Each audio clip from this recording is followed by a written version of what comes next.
লাইলাতুল কদরের রাতে কুকুর কেন চুপ থাকে, তারা কেন শব্দ করে না? লাইলাতুল কদরের রাত চেনার লক্ষণগুলো কি কি হবে? খুবই চমৎকার তথ্য আজ আপনাদের জানাতে চলেছি। কদরের রাত কোনটি ছিল তা বোঝা সম্ভব সূর্য উদয়ের দিকে দৃষ্টি রাখলে। কদরের রাত শেষে ভোরে সূর্যোদয় ঘটলে সেই সূর্যে থাকবে না কোনো তীক্ষ্ণ রশ্মি।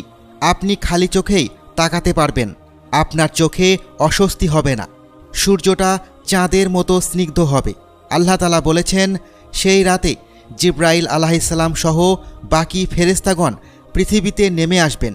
তারা পুরো পৃথিবী জুড়ে সকলের তেলাওয়াত শুনবেন, সকলের তেলাওয়াত উপভোগ করবেন, সকলের সাথে ইবাদতে অংশ নেবেন। সেই রাতের পরিবেশ হবে অন্যরকম আনন্দপূর্ণ। আবহাওয়া হবে শান্তির, না থাকবে গরম, না থাকবে ঠান্ডা। এই রাতে ফেরেশতাগণ